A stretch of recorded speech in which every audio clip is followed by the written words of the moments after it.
أعوذ بربكم من اللعين فالله خير الحافظ المعين. أعوذ بربكم. Après l'épisode marquant des funérailles de son père, Cheikh Ahmadou Bamba se plongea dans la méditation et l'isolement. Il affectionnait les longues promenades solitaires à travers les plaines de Mbacké Kayor et multiplia les retraites spirituelles en quête de communion intérieure avec le divin. Peu à peu, il convoqua les disciples qui s'étaient placés sous sa direction et leur adressa ces paroles pleines de discernement. Que ceux qui sont venus uniquement pour acquérir une science livresque aillent chercher un autre maître. Mais que ceux parmi vous qui sont prêts à me suivre sans condition dans la quête sincère de Dieu viennent avec moi. Cependant, l'atmosphère instable de Mbacké Kayor, située au cœur du gué, en proie à des tensions et des mouvements guerriers, ne permettait plus une vie spirituelle paisible.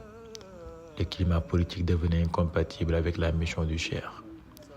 C'est à ce moment décisif, peu après l'acte d'allégeance de Mame Cheikh Ibrahima Fall, devenu son 40e talibé à l'image de Seydina Omar auprès du prophète Mohammed sallallahu alayhi wa sallam, que Cheikh Ahmadou Bamba prit une décision importante, quitter Mbacké Kayor et retourner dans le Baol, sur les terres de sa naissance.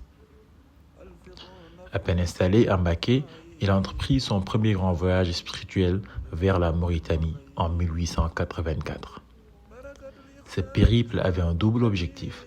D'une part, rencontrer la famille de Cheikh Yadali, un érudit mort de la tribu des Banu Dayman, auprès duquel le Cheikh avait étudié la rhétorique et la logique à Niagne, près de Patar.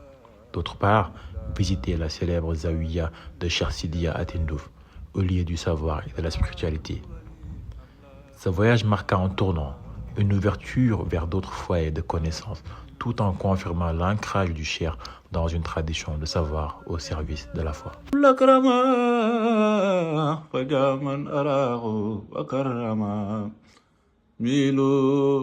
بما ذكرت لله كما بي جاء رسول الله